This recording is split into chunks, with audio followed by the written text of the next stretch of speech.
Hi friends, எல்லாருக்கும் வணக்கம். Welcome back to our channel Ramesh Aarthi. இன்றைக்கி நம்ம சேனலில் ஒரு சூப்பர் இன்ட்ரெஸ்டிங்கான விளாக் பார்க்க போகிறோம். உங்கள் எல்லாருக்குமே ரொம்பவே யூஸ்ஃபுல்லான ஒரு விளாக். ஸோ வீடியோ வந்து ஸ்கிப் பண்ணாமல் லாஸ்ட் வரைக்கும் பாருங்கள்.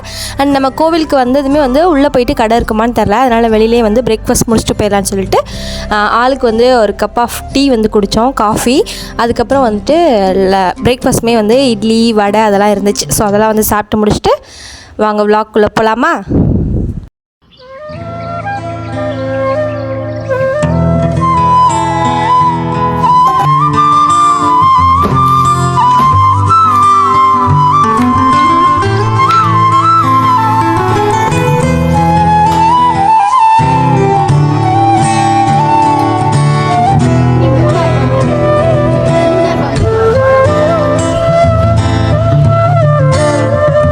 ஹாய், இன்றைக்கி ட்ரெயினில் கூட்டு வரேன்னு ஒரு நைட் ஆக்கிட்டாங்க.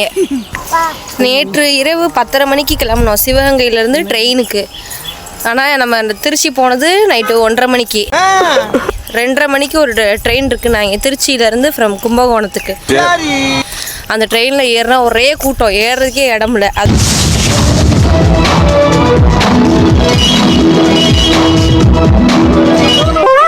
பகவான் கொடுத்த சான்ஸ். அப்படி யாருமே போற வழியில தம்பி திருச்சியில இறங்கிடுவாரு, மாமா மதுரையில குதிச்சிருவாரு, நான் ராமேஸ்வரத்துல மொட்டை போட்டு திரும்பி வரும்போது இவங்க எல்லாம் பிக்கப் பண்ணிட்டு இங்க வந்துடுறோம். அதுக்கப்புறம் நம்ம அதோட வந்து ட்ரெயினுக்கே போல, திருச்சி பஸ் ஸ்டாப்லேயே திருச்சி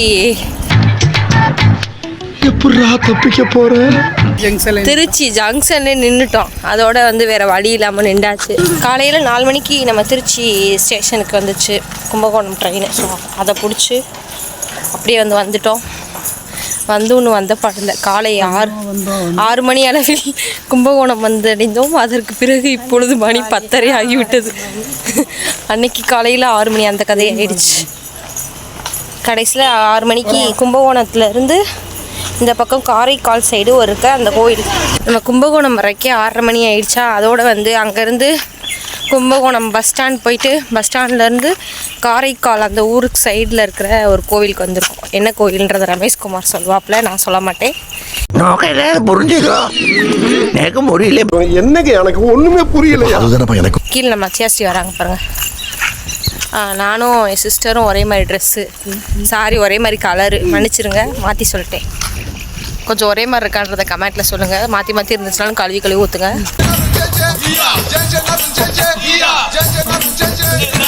நம்ம காரைக்கால் தாண்டி வரோன்னு வந்தோம். ஆனால் இந்த காரைக்காலுக்கு இங்கிட்டு எந்த ஊர்னே தெரில. இந்த ஊர் பேர் வந்து என்னென்ன டீட்டெயில்ஸு எங்கே இருக்குது என்னன்ற எல்லாத்தையுமே ரமேஷ்குமார் சொல்லுவாப்பில், கேட்டுக்கோங்க. அப்புறம் என்ன முதல்ல சொல்ல வேண்டியா, வந்த உடனே ஏதோ இடமா பேசிட்டா அதுக்கு எப்படி? இந்த ஊர் காரைக்கால் பக்கத்தில் இருக்குப்பா, திருப்பாம்புரம்.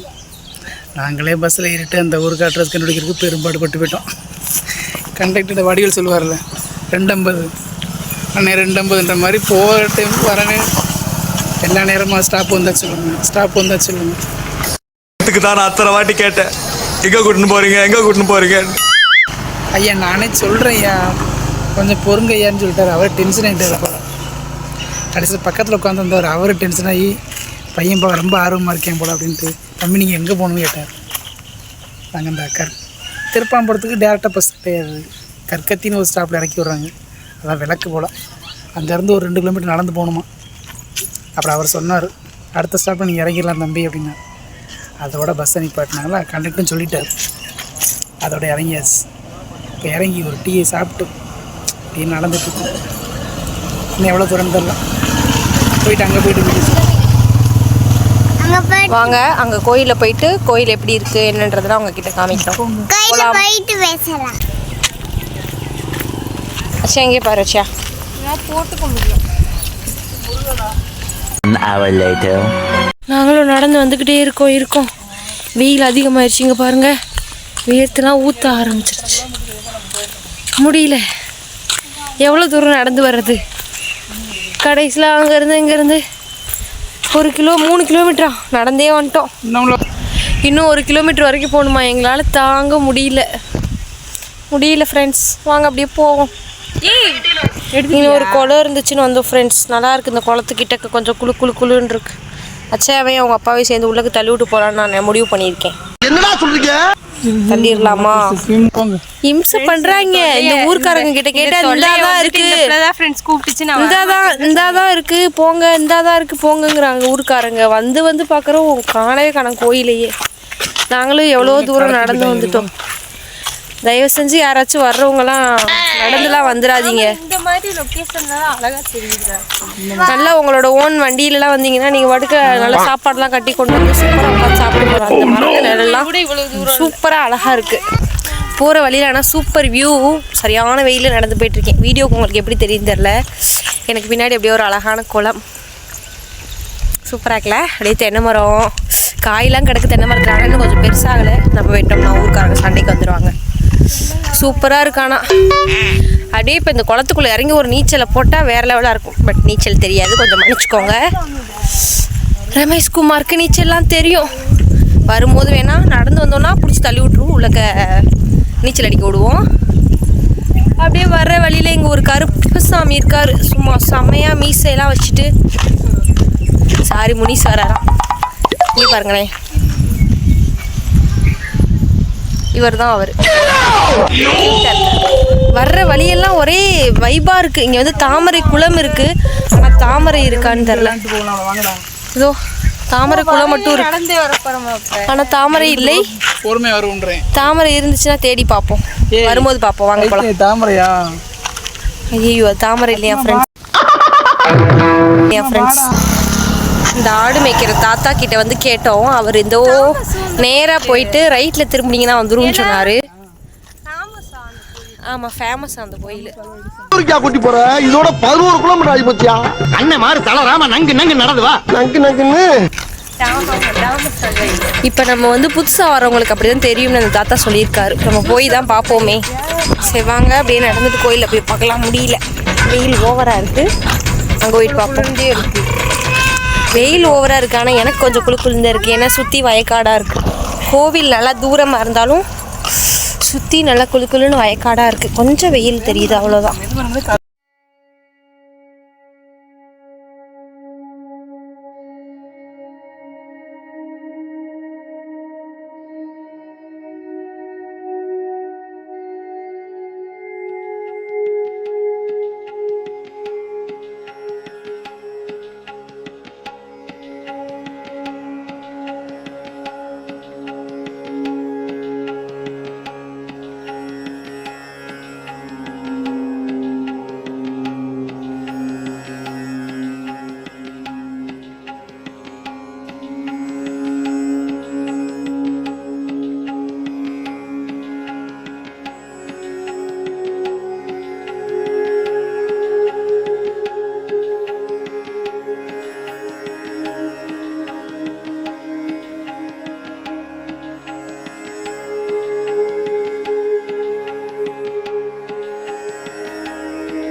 இந்த திருத்தலத்தினுடைய சிறப்புகளையும் புராண கதைகளையும் வந்து இங்கேருந்து குருக்கள் கிட்ட கேட்டு நம்ம தெரிஞ்சுக்கிட்டோம். இந்த தலம் பார்த்திங்கன்னா திருப்பாம்புரம் பாம்புநாதர் சுவாமி திருக்கோவில். அதுக்கப்புறம் வந்து ராகு கேதுக்கு பரிகார ஸ்தலமாக வந்து விளங்குது.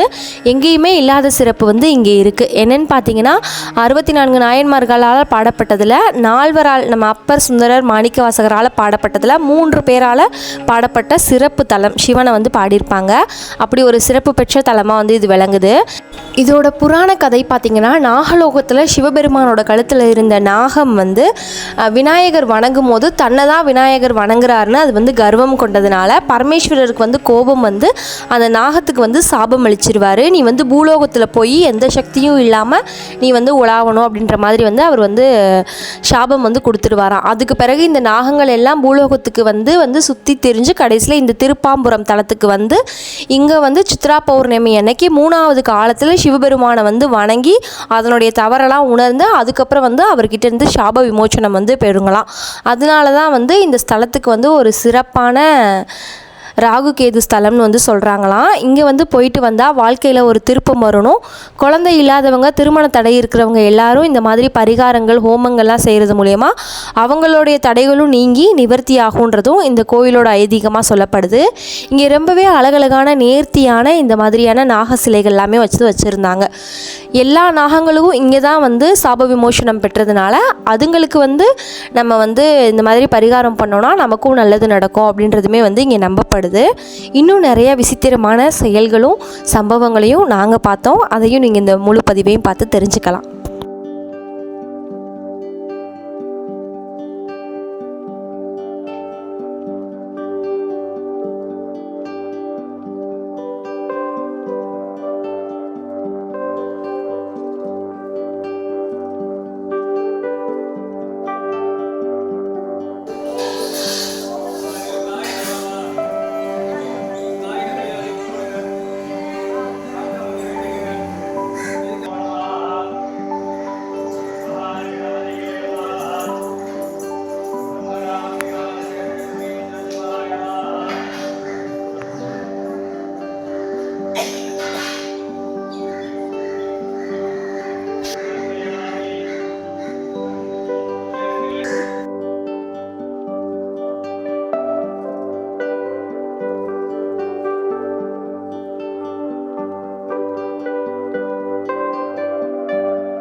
இந்த ஊரில் இருக்கிற மக்கள்கிட்ட நாங்கள் தெரிஞ்சுக்கிட்டது, இந்த ஊரில் அரவம் தீண்டி யாருமே வந்து இறந்து போக மாட்டாங்களாம். அதாவது பாம்பு கடித்து யாருமே செத்து போக மாட்டாங்கன்னு சொன்னாங்க.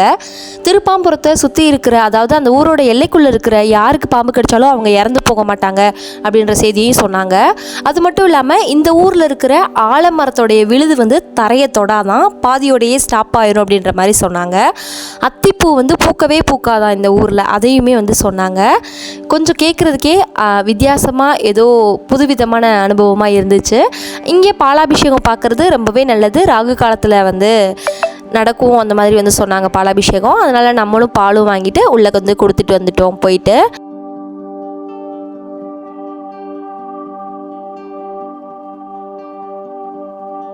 இவங்களே கோயிலுக்கு வந்தாச்சு. இங்கே வந்து சாமி வந்தாச்சு. இப்போ வந்து கரெக்டாக 11 மணிக்கு நம்ம வந்துட்டோம். 11 மணிக்கு அந்த பரிகாரம்லாம் பண்ணிகிட்டு இருந்தாங்க. இங்கே வந்து இந்த திருமண தடை, குழந்தை பாக்கியம், அந்த தடையில் வந்து தான் பரிகாரம் பண்ணுவாங்க. 1 மணி நேரத்துக்கு ஒரு ட்ரிப் பண்ணுவாங்க போல். 11 மணிக்கு ஒரு ட்ரிப் முடிஞ்சிருச்சு. அதை மிஸ் பண்ணிட்டோம் அப்படின்னா 12 மணிக்கு பண்ணுவாங்க. வெயிட் பண்ணி அதை பண்ணிக்கலாம். அதுக்கப்புறம் 12 மணிக்கு அந்த ராகு காலம் வரும்ல, அந்த டைமுக்கு வந்து சிவனுக்கு வந்து பாலாபிஷேகம் பண்ணாங்க. அது வந்து ரொம்ப சிறப்பு. இங்கே வர்றவங்க எல்லாமே வந்து அதை பார்க்கணுமா. நாங்களே அதுக்கு அதை வெயிட் பண்ணிகிட்ருக்குறோம். நம்ம பால் வாங்கி கொடுத்துருவோம். விருப்பம் பண்ணாதவங்க அபிஷேகம் மட்டும் பார்த்துருப்போம். இன்னொன்று வந்து கரெக்டான பஸ்ஸு கிடையாது. நாங்கள் ரொம்ப அவஸ்தைப்பட்டு வந்துட்டோம். ஓகேவா, நீங்கள் வர்றவங்க தயவுசெய்து நடக்கலாம் முடியாது. நீங்கள் அங்கேருந்தே ஆட்டோவில் வந்துடுங்க. ஏன்னா எங்களுக்கு அந்த இன்ஃபர்மேஷன் யாருமே கொடுக்கல. அதனால் நாங்கள் சரி பக்கமாக இருக்கோம் நாங்களும் கேட்டு வந்தோம். எங்கிட்ட சொன்னவங்களும் வந்து பக்கத்தில் தான் இருக்குது. இதே தான் சொன்னாங்க. நடந்து வந்தவங்கள தான் தெரிஞ்சு. நீங்கள் வரும்போது அங்கேருந்தே ஆட்டோவில் வந்துடுங்க, அதுதான் நல்லது. ஏன்னா அது எப்படி ஒரு 5 கிலோமீட்டராக இருக்கும், 2 கிலோமீட்டரும் கிடையாது, 5 கிலோமீட்டர் இருக்கும். அதனால் ஆட்டோவில் வரதான் நல்லது. போகலையே அப்படி போய்க்கலாம். பஸ் அதே மாதிரி அங்கேருந்து கும்பகோணத்துலேருந்து காரைக்கால் போகிற பஸ்ஸில் வந்தீங்க அப்படின்னா என்னமோ ஒரு ஊர் சொன்னாங்களே, அது ஆல்ரெடி சொல்லிட்டேன், அங்கே வரும்போதே சொன்னேன் அந்த ஊர் பேர். கற்கத்தி அந்த ஊர் தானே. அந்த ஊரில் இறங்கி அங்கேருந்து ஆட்டோ வந்தோம். நாங்கள் எங்கேருந்து வந்தோம், நாங்கள் சிவகங்கையிலேருந்து வந்தோம். எங்களுக்கே பஸ் டைம், ட்ரெயின் டைம் எதுவும் தெரில. நேற்று நைட்டு 10 கிளம்பி ரயில்வே ஸ்டேஷன் திருச்சி வந்து திருச்சியில் 2:30க்கு இறக்கி விட்டு அதுக்கப்புறம் ஒரு ட்ரெயின் பிடிச்சி அந்த ட்ரெயினில் இறங்க முடியல. அந்த ட்ரெயினை மிஸ் பண்ணிட்டோம். அதுக்கப்புறம் 4 மணிக்கு மைசூர் ட்ரெயின் இருந்துச்சு. அதில் ஏறி காலையில் 6:30 தான் வந்தோம். ரொம்ப சிரமம். கரெக்டான இன்ஃபர்மேஷன் தெரிஞ்சுக்கிட்டு வாங்க, இன்னும் சிரமப்படக்கூடாது. இப்போ இங்கே இருக்கிற வண்டி மரத்தில் வந்து அவங்க வந்து வேண்டிட்டு போவாங்க போல். குழந்தை இல்லாதவங்க, கல்யாணம் ஆகாதவங்க, இவங்க கல்யாணம் ஆகாதவங்க வந்து இங்கே வந்து அங்கே இருக்கிற நாகங்களுக்கு வந்து அந்த தாலி கயிறு இதெல்லாம் கட்டிட்டு போகிறாங்க. அதுக்கப்புறம் அவங்க நிறைவேறிச்சுன்னா அந்த சிலை செஞ்சு வைப்பாங்க போல்.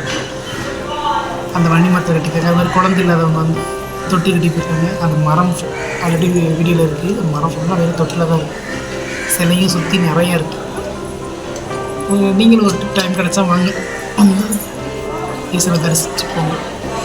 நல்லா அமைதியாக இருக்குது கோயிலாம்.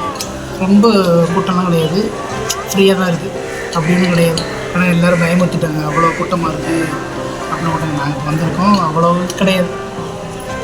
நாங்கள் ஃப்ரீயாக பார்த்துறோம், சாமி பார்த்துறோம். ரொம்ப நேரமாக வெயிட் பண்ணல. வந்த ஒரு 10 நிமிஷம் கூட அதிகம்தான். சீக்கிரம் பார்த்துருவாங்க.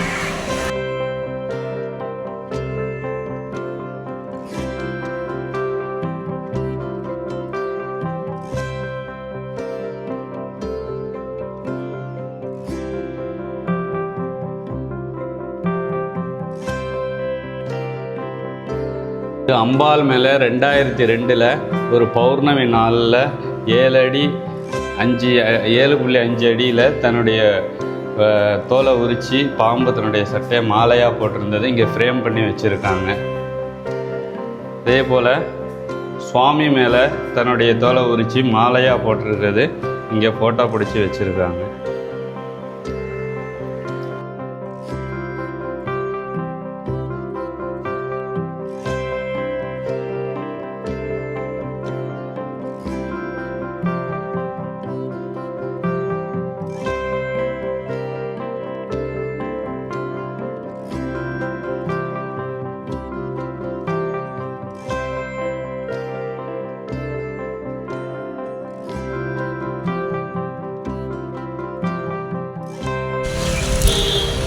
அவ்வளோதான் இந்த vlog.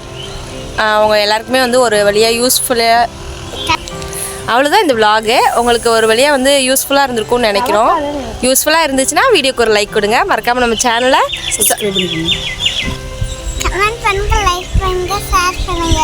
ஓகே. இந்த vlog பிடிச்சிருந்துச்சுன்னா வீடியோக்கு மறக்காமல் ஒரு லைக் கொடுங்க. பாய். இதோட இந்த vlog முடியுது. டாடா. நாங்களும் கிளம்பிட்டோம் சிவகங்கை.